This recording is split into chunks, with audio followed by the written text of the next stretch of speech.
dinosaur. Doug Jones is a Roman Catholic priest who witnesses his parents killed in a fire.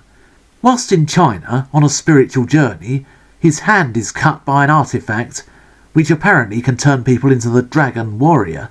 Not long after, Carol, a prostitute, is attacked by a maniac late at night, whereupon Doug saves her by turning into a dinosaur. He wakes up the next morning in bed with no memory of what happened the night before.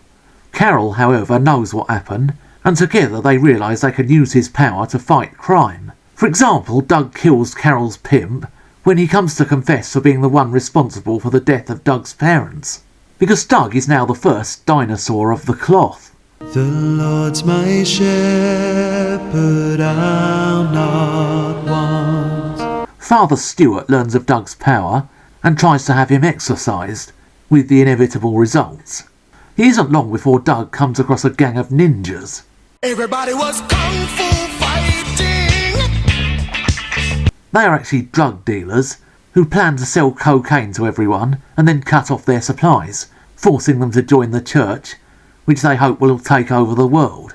Eventually, Doug finds out that one of the ninjas is actually his brother, and there's the inevitable final rampage. This movie is quite obviously not meant to be taken seriously. It openly mocks low-budget films, with their cost-cutting techniques, their overacting, for example the "oh, I'm so evil" ninjas, and their often naff-looking transformation scenes. It also has serious, more emotional moments. For example, Father Stewart recalling his time in the army when one of his close friends was killed, and Doug having flashbacks to his parents.